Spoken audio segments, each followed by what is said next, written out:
Bagaimana jadinya jika seorang TKI yang diremehkan justru membuat satu keluarga kaya raya terdiam dalam hitungan menit? Di sebuah istana megah di Arab Saudi, seekor unta kesayangan keluarga bangsawan tiba-tiba sakit parah. Dokter hewan terbaik hampir menyerah. Sang putri majikan yang angkuh hanya bisa panik. Namun, ketika seorang TKI mencoba membantu, ia malah diremehkan dan dianggap tak mampu. Tak ada yang percaya padanya. Namun, 10 menit kemudian, sesuatu yang tak terduga terjadi. Unta itu perlahan bangkit dan kembali berdiri. Suasana yang tadinya penuh cibiran berubah menjadi keheningan. Semua orang terdiam. Tak menyangka, TKI yang dipandang sebelah mata justru menjadi penyelamat. Apa yang sebenarnya ia lakukan?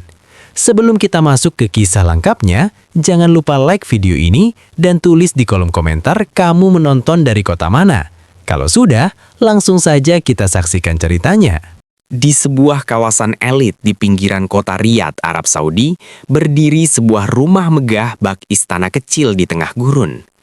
Pilar-pilar tinggi menjulang, halaman luas membentang dengan taman yang dirawat sempurna, dan di salah satu sudutnya terdapat kandang khusus yang lebih mewah dari rumah kebanyakan orang.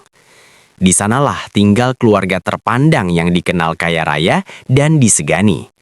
Namun, di balik kemewahan itu, ada satu sosok yang nyaris tak pernah dianggap keberadaannya. Namanya Mustafa, usianya 28 tahun. Seorang TKI sederhana yang sudah 3 tahun bekerja di rumah itu. Mustafa bukan tipe pria yang banyak bicara. Ia lebih sering terlihat menunduk, fokus pada pekerjaannya, menyapu halaman luas sejak fajar, membersihkan kandang, memperbaiki pagar, hingga memastikan hewan-hewan peliharaan majikannya terurus dengan baik. Tubuhnya tak terlalu besar, kulitnya legam terbakar matahari gurun, tapi sorot matanya tenang. Beberapa pekerja lain kadang berbisik. Mustafa itu terlalu diam, seperti tak punya pendapat. Yang lain menimpali pelan, atau mungkin dia memang tak berani punya pendapat. Mustafa hanya tersenyum tipis jika mendengar itu. Baginya, bekerja dengan baik jauh lebih penting daripada menjawab cibiran. Di rumah itu juga tinggal seorang putri majikan bernama Adibra, 26 tahun. Cantik, berpendidikan, selalu tampil anggun dengan pakaian mahal dan wangi parfum yang lembut. Namun kecantikannya sering tertutup oleh sikapnya yang tajam. Adiba terbiasa hidup dalam kemewahan. Apa yang ia inginkan selalu tersedia. Dan dalam pandangannya, para pekerja hanyalah orang-orang yang menjalankan perintah. Suatu sore, saat Mustafa sedang membersihkan halaman, Adiba melintas tanpa benar-benar menoleh. "Mustafa," ucapnya singkat. "Iya, Nona Adiba," jawab Mustafa cepat sambil menunduk hormat. "Pastikan kandang Faris bersih. Aku tidak mau melihat sedikit pun kotoran di sana. Onta itu lebih berharga dari apapun di halaman ini." "Baik, Nona, akan saya pastikan." Nada suaranya datar, tanpa perlawanan. Faris, itulah nama unta kesayangan keluarga itu. Seekor unta jantan dengan postur tinggi dan bulu coklat keemasan yang terawat. Bagi keluarga tersebut, Faris bukan sekedar hewan. Ia adalah kebanggaan, simbol kehormatan. Bahkan sering dibawa ke perlombaan dan acara penting. Kandangnya luas, makanannya pilihan terbaik, dan perawatannya tak main-main. Setiap hari Mustafa lah yang paling sering berada di dekatnya, memberi makan, membersihkan kuku, memeriksa kondisi tubuhnya dengan teliti. Kadang Mustafa berbicara pelan pada unta itu saat tak ada siapa-siapa. "Kau beruntung sekali, Faris. Semua orang menjagamu," gumamnya sambil tersenyum kecil. Faris hanya menggerakkan kepalanya pelan, seolah mengerti. Meski setiap hari bekerja paling dekat dengan hewan kebanggaan keluarga itu, Mustafa tetap saja dianggap tak lebih dari pekerja biasa. Tak ada yang benar-benar bertanya apa yang ia tahu, apa yang ia pelajari selama hidupnya di desa, atau pengalaman apa yang ia miliki sebelum datang ke negeri gurun ini. Bagi Adiba, Mustafa hanyalah bayangan di sudut halaman, hadir tapi tak penting. Ia tak pernah menyangka, suatu hari nanti, bayangan yang sering ia abaikan itulah yang akan mengubah jalan hidupnya. Hari itu matahari bersinar lebih terik dari biasanya di langit Arab Saudi. Udara gurun terasa berat dan kering. Mustafa seperti biasa sudah berada di kandang sejak pagi, menyiapkan pakan, dan memeriksa kondisi Faris. Namun, ada yang berbeda. Faris tidak menyambutnya seperti biasa. Unta itu hanya berbaring, lehernya terkulai lemas, napasnya terdengar berat. Mata yang biasanya tajam, kini terlihat sayu. Mustafa mengernyit. "Faris, kenapa kau?" Gumamnya pelan sambil mendekat. Ia menyentuh bagian leher dan perut unta itu, merasakan suhu tubuhnya. Panas, tidak normal. Tak lama kemudian, salah satu pelayan lain berteriak panik dari kejauhan. "Nona Adibah! Tuan! Faris tidak mau berdiri!" Suasana rumah yang biasanya tenang mendadak berubah tegang. Para pekerja berlarian. Adibah datang dengan wajah pucat. Gaunnya berkibar tertiup angin gurun. "Apa yang terjadi?" Suaranya meninggi. "Sejak pagi dia tidak mau makan, Nona," jawab seorang pelayan gugup. Adibah berlutut di samping Faris, mengelus kepalanya. Tidak mungkin. Kemarin dia masih sehat." Mustafa berdiri sedikit menjauh, memperhatikan dengan seksama. Ia melihat pola napas Faris, posisi kaki, dan reaksi tubuhnya saat disentuh. Tak lama, seorang dokter hewan terbaik di kota dipanggil. Mobil mewah berhenti di halaman, peralatan medis diturunkan. Pemeriksaan dilakukan cukup lama, suntikan diberikan, obat cair dimasukkan. Semua menunggu dengan cemas. Namun 1 jam berlalu, Faris tetap tak mampu berdiri. Dokter itu menghela napas. Kami sudah berikan penanganan awal, tapi kondisinya cukup serius. Kita lihat perkembangannya beberapa jam ke depan." Adibah menatap dengan mata berkaca-kaca. "Anda harus menyelamatkannya, berapapun biayanya." Mustafa menunduk, lalu perlahan melangkah mendekat. Hatinya berdebar. Ia tahu resiko berbicara di saat seperti ini, tapi ia juga mengenali gejala itu. Ia pernah melihatnya dulu di kampungnya. "Tuan," ucapnya hati-hati pada sang majikan. "Jika diizinkan, saya ingin mencoba membantu." Semua mata langsung tertuju padanya. Adibah berdiri cepat. "Kau?" Nada suaranya tajam. "Dokter saja belum berhasil, dan kau merasa bisa." Mustafa tetap tenang. "Saya tidak merasa lebih hebat dari dokter. Tapi di desa saya dulu, kami biasa menangani unta dengan cara tradisional. Gejalanya mirip seperti ini." Adibah tersenyum sinis. "Ini bukan unta desa. Ini Faris, unta terbaik kami. Jangan bertindak seolah kau ahli." Suasana hening. Para pekerja saling pandang. Tak ada yang berani membela. Mustafa menunduk hormat. "Saya hanya ingin mencoba, Nona, demi kebaikan Faris." Sang majikan yang sejak tadi diam, memperhatikan, akhirnya angkat bicara. Wajahnya penuh kekhawatiran. "Adibah," ucapnya pelan namun tegas. "Tidak ada salahnya mencoba. Kita tidak kehilangan apa-apa. Tapi ayah, kita semua ingin Faris sembuh." Adibah terdiam, menahan kesal. Ia memalingkan wajahnya. "Terserah, tapi jika terjadi sesuatu, jangan salahkan kami." Mustafa mengangguk pelan. "Saya mengerti." Dengan langkah mantap namun hati-hati, ia mendekati Faris. Tangannya bergerak perlahan memeriksa bagian perut, memijat titik-titik tertentu, lalu meminta air hangat dan beberapa bahan alami yang ia sebutkan. Para pelayan masih ragu, tapi mereka menurut. Di bawah tatapan penuh keraguan dan bisik-bisik sinis, Mustafa mulai melakukan apa yang ia yakini. Tak seorang pun tahu, keputusan kecil di siang yang terik itu akan menjadi awal dari perubahan besar dalam hidup mereka semua.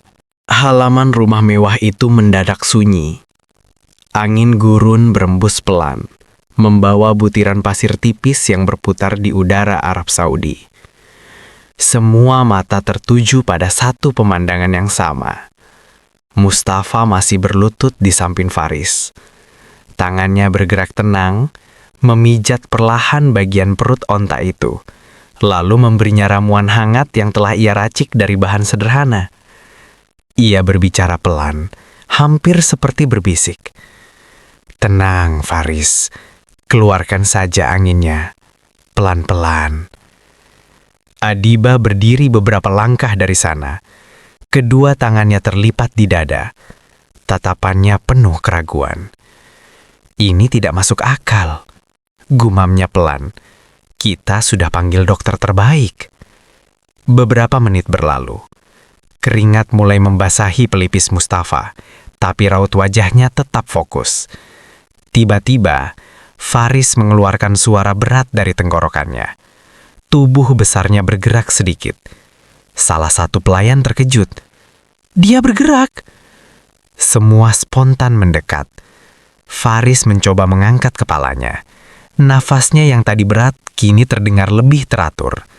Mustafa segera menopang bagian lehernya, membimbingnya perlahan. Ayo, pelan saja. Dengan susah payah, onta itu menekuk kakinya, lalu berdiri. Benar-benar berdiri. Keheningan menyelimuti halaman itu. Tak ada yang berbicara. Bahkan angin terasa seperti berhenti. Adiba membelalakan mata. Tidak mungkin. Faris menggoyangkan tubuhnya, lalu mengibaskan ekornya pelan. Ia terlihat jauh lebih stabil dibanding 1 jam sebelumnya. Sang majikan melangkah maju. Wajahnya tak bisa menyembunyikan rasa takjub. Subhanallah! Ia menepuk bahu Mustafa dengan penuh haru. Bagaimana kau melakukannya? Mustafa segera menunduk hormat. Hanya cara lama yang saya pelajari sejak kecil, Tuan. Biasanya karena gangguan pencernaan dan masuk angin gurun.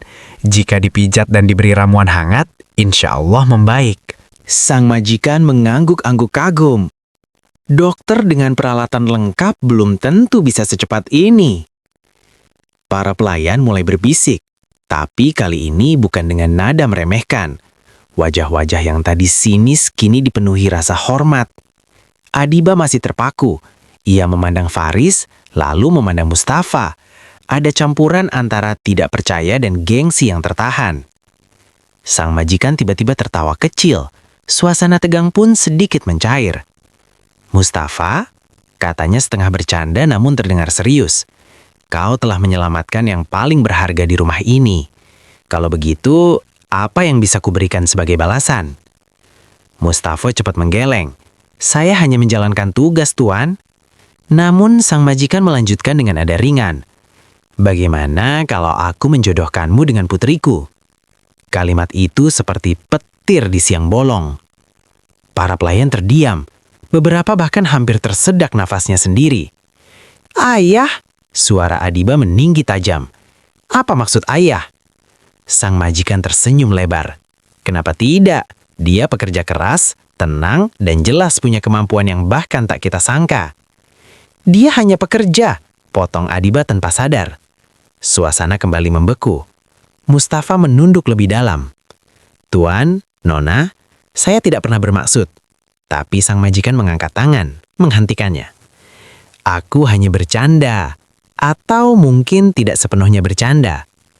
Adiba menatap ayahnya dengan wajah memerah menahan marah. Saya tidak akan pernah setuju, ucapnya tegas, lalu berbalik pergi dengan langkah cepat. Di tengah halaman itu, di antara unta yang baru saja sembuh dan bisik-bisik yang belum reda, sebuah benih takdir telah ditanam. Tak seorang pun menyadari, ucapan yang terdengar seperti gurauan barusan akan segera berubah menjadi ujian yang jauh lebih serius. Beberapa hari berlalu sejak kejadian itu. Rumah megah di Arab Saudi tetap tampak indah dari luar, tapi di dalamnya suasana terasa berbeda, tegang, penuh bisik-bisik, dan rasa canggung yang sulit dijelaskan. Adiba masih belum bisa melupakan ucapan ayahnya yang menjodohkan dirinya dengan Mustafa. Setiap kali pandangannya bertemu dengan Mustafa, ada rasa kesal yang muncul dari dalam hatinya. Ia merasa harga dirinya diinjak-injak, seolah seorang pekerja biasa bisa menyaingi status dan kehidupannya yang nyaman. Di ruang tamu, saat keluarga berkumpul, Adiba menatap ayahnya dengan mata menantang. Ayah, bagaimana bisa ayah berpikir itu mungkin? Dia hanya seorang pekerja. Sang ayah menghela napas, mencoba tersenyum, tapi jelas ia juga khawatir dengan ketegangan yang muncul. Adiba, Mustafa sudah membuktikan dirinya. Jangan menilai seseorang hanya dari statusnya. Adiba membalas dengan nada dingin. Statusnya tetap pekerja, ayah, dan aku tidak mau diperlakukan seperti ini. Sementara itu, Mustafa tetap menjalankan tugasnya dengan tenang, tapi hatinya tak lepas dari rasa canggung. Ia tahu Adiba masih marah, dan ia pun tidak ingin memaksakan kehendak. Setiap kali ia berada dekat dengan Faris, ia menatap Adiba hanya sekilas, menunduk sopan, menjaga jarak, dan tetap profesional. Para pelayan pun mulai merasakan ketegangan itu. Beberapa kali terdengar bisik-bisik. Kenapa suasana jadi begitu tegang? Atau apakah mereka akan selalu begini? Hari demi hari berlalu, dan interaksi antara Mustafa dan Adiba tetap kaku. Saat Mustafa membersihkan halaman, Adiba sering lewat tanpa menatapnya. Saat Mustafa memberi makan Faris, ia sengaja menjaga jarak, menatap lurus ke depan, seolah tidak mengenali pria yang baru saja menyelamatkan hewan kesayangan keluarganya. Meskipun begitu, Mustafa tidak kehilangan ketenangannya. Ia tetap melaksanakan pekerjaan dengan hati-hati, penuh kesungguhan, dan tidak pernah menyinggung perasaan Adiba. Namun, ada rasa tidak enak yang terus ia rasakan karena ia tahu posisi Adiba tidak mudah, terlebih setelah pengumuman perjodohan yang tak disetujui itu. Suasana rumah yang biasanya riang, kini diwarnai ketegangan diam-diam. Setiap langkah terasa diperhitungkan, setiap percakapan disaring, dan senyum yang muncul terasa dipaksakan. Di tengah ketegangan itu, hanya Faris yang tampak tenang.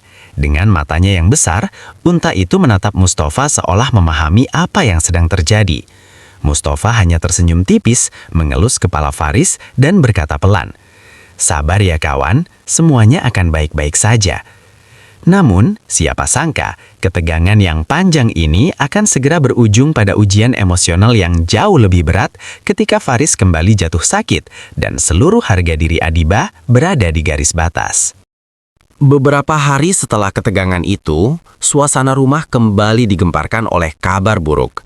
Faris, unta kesayangan keluarga, tiba-tiba jatuh sakit lagi, lebih parah dari sebelumnya.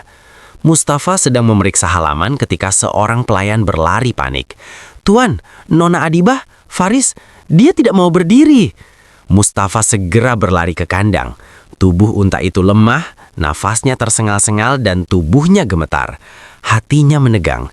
Ia tahu ini bukan masalah kecil. Gejala yang sama, tapi lebih parah. Adiba muncul tidak lama kemudian. Wajahnya pucat dan matanya berkaca-kaca. Kali ini, ia tidak bisa menyembunyikan rasa paniknya. Ia berlutut di dekat Faris, memegang kepalanya dengan tangan gemetar. Tidak, Faris, jangan tinggalkan aku." Suaranya pecah. Mustafa menatapnya dan untuk pertama kali, ia melihat sisi Adiba yang lembut, yang jauh berbeda dari gadis judes dan penuh gengsi yang selalu ia kenal. Ada rasa takut, rasa kehilangan, dan penyesalan yang membuncah di matanya. Adiba berdiri, menatap Mustafa langsung, nada suaranya berubah dari kesombongan menjadi kerentanan yang tulus. "Mustafa, tolong, kau harus menyelamatkan Faris lagi." Suasana pagi itu di halaman rumah mewah Arab Saudi terasa berbeda. Mustafa berdiri di dekat Faris, menyiapkan ramuan dan melakukan pemeriksaan dengan hati-hati. Setiap gerakannya penuh kesungguhan. Kali ini bukan sekadar membuktikan kemampuan, tapi juga menepati janji yang kini menjadi taruhan takdir. Adiba berdiri beberapa langkah jauh, menatapnya dengan campuran harap dan cemas. Wajahnya masih menahan gengsi, namun di matanya terlihat ketakutan akan kehilangan Faris lagi. "Mustafa, kau yakin bisa?" tanyanya. Suaranya nyaris bergetar. Mustafa menunduk, menatap Faris lalu berkata pelan, "Insya Allah, Nona, saya akan berusaha sebaik mungkin." Dengan sabar dan telaten, Mustafa mengulangi langkah-langkah yang sama seperti sebelumnya, sambil menyesuaikan kondisi Faris yang kali ini lebih parah. Ia mengatur napas unta itu, memijat titik-titik yang tepat, dan memberikan ramuan hangat dengan perlahan. Beberapa menit terasa seperti 1 jam bagi Adiba. Ia tidak berani bergerak, hanya menatap dari jauh, menahan rasa panik dan malu sekaligus. Lalu secara perlahan, Faris menggerakkan kepalanya, mencoba berdiri. Napasnya lebih teratur, kakinya menapak tanah dengan stabil. Dalam beberapa menit, unta itu sudah tegak dan terlihat sehat kembali. Adiba terkejut. Air matanya menetes tanpa bisa ia tahan. Ia menunduk menutup wajahnya sejenak. Mustafa menatapnya, menunduk hormat, tidak berkata banyak.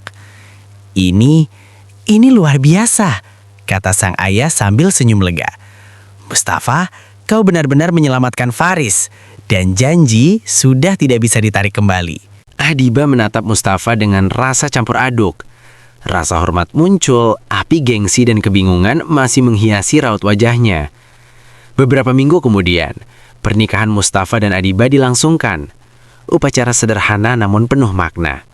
Dihadiri keluarga, sahabat, dan para pekerja. Meskipun mereka sudah menikah, hubungan mereka masih terasa dingin. Adiba masih memendam rasa kesombongan, sementara Mustafa tetap menjaga jarak, menghormati dan menyesuaikan diri dengan status barunya sebagai menantu keluarga kaya. Di balik senyum formal dan ucapan selamat, ada jarak yang terasa di antara mereka. Di meja makan, duduk bersebelahan, mereka jarang berbicara kecuali perlu. Malam pertama pun penuh kesunyian, hanya terdengar detak jam dan angin gurun yang berhembus pelan. Namun di balik ketegangan itu, keduanya mulai merasakan benih-benih rasa saling menghargai, meski kecil dan tersembunyi. Mustafa belajar memahami rasa malu dan gengsi Adiba, sementara Adiba mulai menyadari ketulusan dan kesabaran Mustafa. Meski awal pernikahan dingin dan tidak harmonis, mereka berdua tahu perjalanan ini baru permulaan, dan masa depan akan diuji oleh kesetiaan, pengertian, dan kasih sayang yang perlahan akan tumbuh di antara mereka. Waktu terus berjalan di rumah megah Arab Saudi. Hari demi hari, suasana yang dulu canggung perlahan mulai berubah. Adiba, putri majikan yang dulunya penuh gengsi dan judes, mulai melihat sisi lain dari Mustafa. Ia menyaksikan bagaimana Mustafa selalu bertanggung jawab, sabar menghadapi tantangan, dan bersikap jujur serta tulus dalam segala hal. Tidak hanya kepada Faris, tapi juga kepada seluruh keluarga dan para pekerja.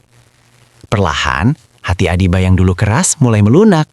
Ia menyadari bahwa akhlak baik dan ketulusan seseorang jauh lebih berharga daripada status atau kekayaan. Tahun pertama pernikahan mereka membawa kejutan yang membahagiakan. Mustafa dan Adiba dikaruniai seorang anak. Kehadiran bayi itu membawa kebahagiaan baru dan semakin mempererat ikatan mereka. Adiba yang dulu penuh gengsi, kini terlihat lembut, sering tersenyum, dan mulai menikmati kebahagiaan sederhana dalam keluarga kecil mereka. Hari-hari berlalu dengan tawa anak mereka yang mengisi rumah, suara Faris yang sehat kembali di halaman, dan kedamaian yang perlahan mengisi setiap sudut rumah. Mustafa tetap rendah hati, selalu perhatian, dan Adiba belajar untuk menghargai serta mencintai suaminya sepenuh hati. Dari perjalanan itu, keduanya belajar banyak tentang kesabaran, ketulusan, dan arti sejati dari menghargai seseorang. Mereka hidup bahagia, saling mendukung, dan mengajarkan satu sama lain bahwa kemuliaan sejati tidak diukur dari kekayaan, status, atau penampilan. Pesan yang tersisa bagi siapapun yang menyaksikan kisah mereka jelas. Jangan menilai seseorang dari luarannya, karena hati yang tulus dan kemampuan yang sejati bisa mengubah hidup, menyelamatkan yang berharga, dan bahkan menaklukkan hati yang dulunya keras sekalipun. Di rumah itu, di bawah sinar matahari gurun yang hangat, keluarga kecil itu hidup dalam kebahagiaan yang sederhana namun penuh makna. Mustafa, Adiba, anak mereka, dan Faris semua menjadi saksi nyata bahwa cinta, ketulusan, dan kesetiaan selalu menang pada akhirnya.